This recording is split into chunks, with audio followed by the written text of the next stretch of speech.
So in this video I wanted to talk about early potatoes, and I also wanted to talk about saving last year's potatoes so that you don't need to grow early potatoes. And I'm going to start with saving last year's potatoes. So there's basically two standard times at which you can sow potatoes or plant them. About middle of April, I think, is a great time. That's when I do most of mine. And the other time is sort of July, maybe early August. Now those are traditionally thought of as Christmas potatoes because they give you a harvest of Christmas potatoes at about Christmas time.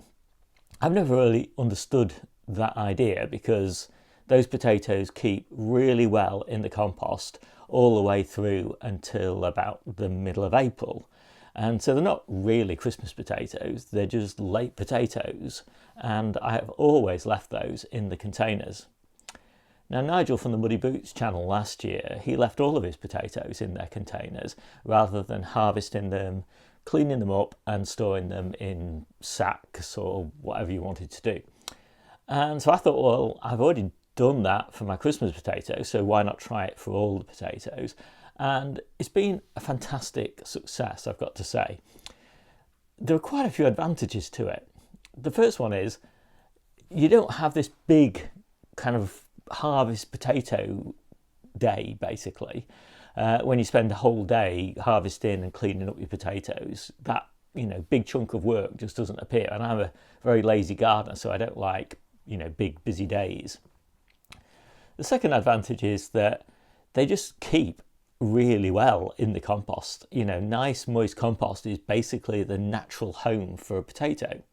If you think about it, in the wild, nobody harvests potatoes. They just stay in the ground and they stay in great condition, and then they sprout and you get new potatoes in the spring. And so just leaving them in the ground, they just keep really well. Now, if you leave them in the soil, they'll probably get eaten by slugs and other, soil microorganisms. But if you leave them in effectively sterile compost, then they won't. I've never had them freeze in their containers because they're insulated by all that compost and by the black plastic of the container that they're sitting in. The next advantage I find is that it's really easy to plan because I know how many containers I've got, and I know how many containers of each type I've got. And I know I want to keep harvesting them until about the middle of April. And so it's a simple bit of maths to work out how many tubs of potatoes I can harvest every month. And that is what I do. I just harvest away. It's a nice regular pace and it's all nice and predictable. I know exactly, based on past experience, I know how many potatoes I'm going to have in each tub. And leave a bit of contingency just in case something happens to one of the tubs. But generally speaking, I get a nice reliable supply. I think the final benefit is that the quality of the potatoes is way, way better than the quality of any potato that I've ever tried to keep in a paper sack or underneath straw or in any other way that I've tried to keep and store potatoes. They just dry out and start to throw up shoots really early on, often in March. And yeah, they're just nowhere near as nice as effectively what seems to be, as fresh a potato as if I was harvesting it back in September time. So I absolutely love that idea. And that means there's no real reason to grow super early potatoes, either new potatoes or main crop potatoes. There's no point to it because they're so easy to keep until about the middle of April. Now, we're just before the middle of April now, and they are starting to sprout. We have had a very mild spring so far, but they're not too bad. As I say, you can just rub off the sprouts and the potatoes are fine. Just don't leave all those little sprouts in your potato compost and then put it on your garden or something. Otherwise, you're going to end up with masses of potatoes self-seeding. That does mean, though, that you're going to start, if you do it like this, running out of potatoes at about the middle of April. And I don't really see much of a way around that unless you start storing your potatoes the way that commercial storage companies do and obviously that's beyond the reach of almost all of us. So for me, the best way to get potatoes from probably about August, say July, August time, until middle of April is just to do your traditional first, second earlies and early main crop and main crop potato sowings. So what do you do about the time from the middle of April to the middle of July sort of timescale? Well, that is the window for early potatoes. So what I do is, for my very earliest main crop potatoes, the ones that need to be ready third week of April, I just start them like that, and then I plant them out into their big containers 3 or 4 weeks later, and they look like that. Now, I don't need very many of them. I've got 2 tubs here in the conservatory. I grow them like a, whoops, tangled my own cables. I grow them up a cane. They look like a house plant. They're really nice and attractive, to my eyes at least.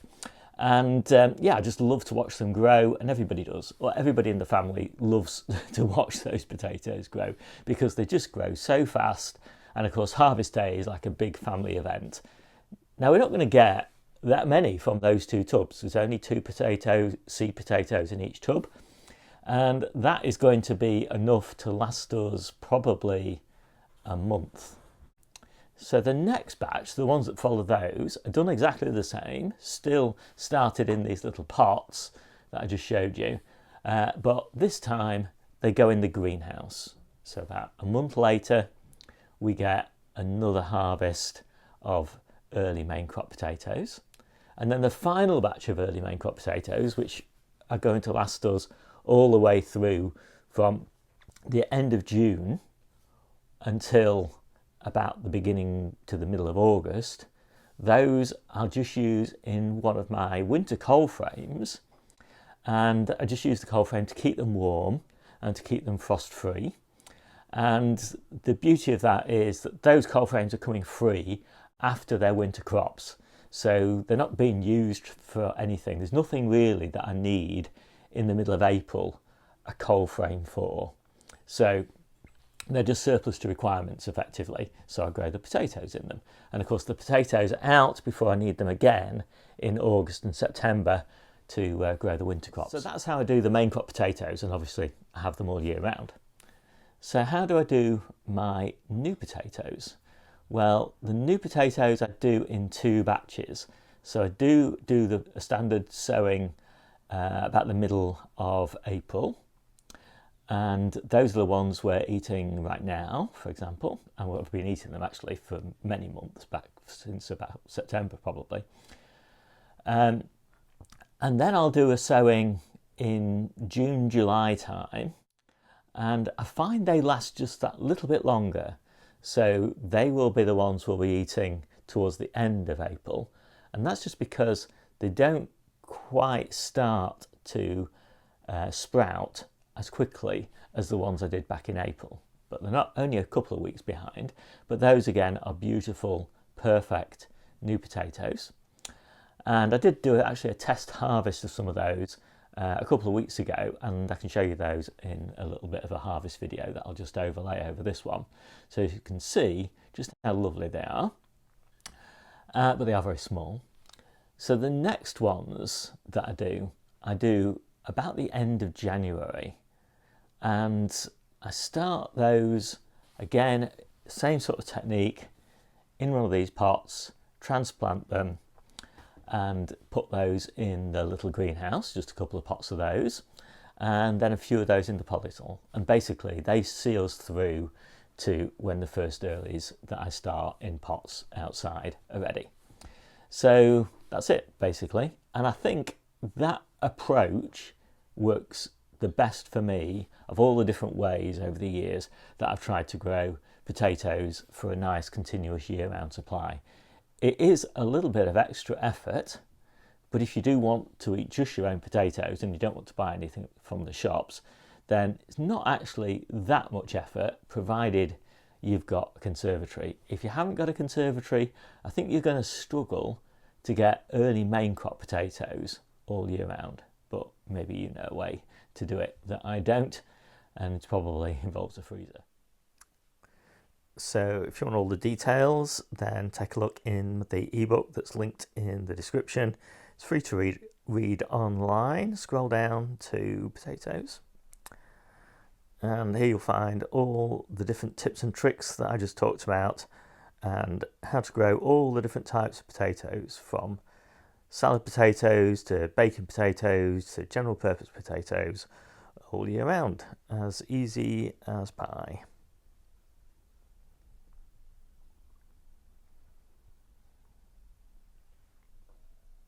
Anyway, my name's Steve. This is the Seaside Kitchen Garden and Allotment channel, and I'll see you soon.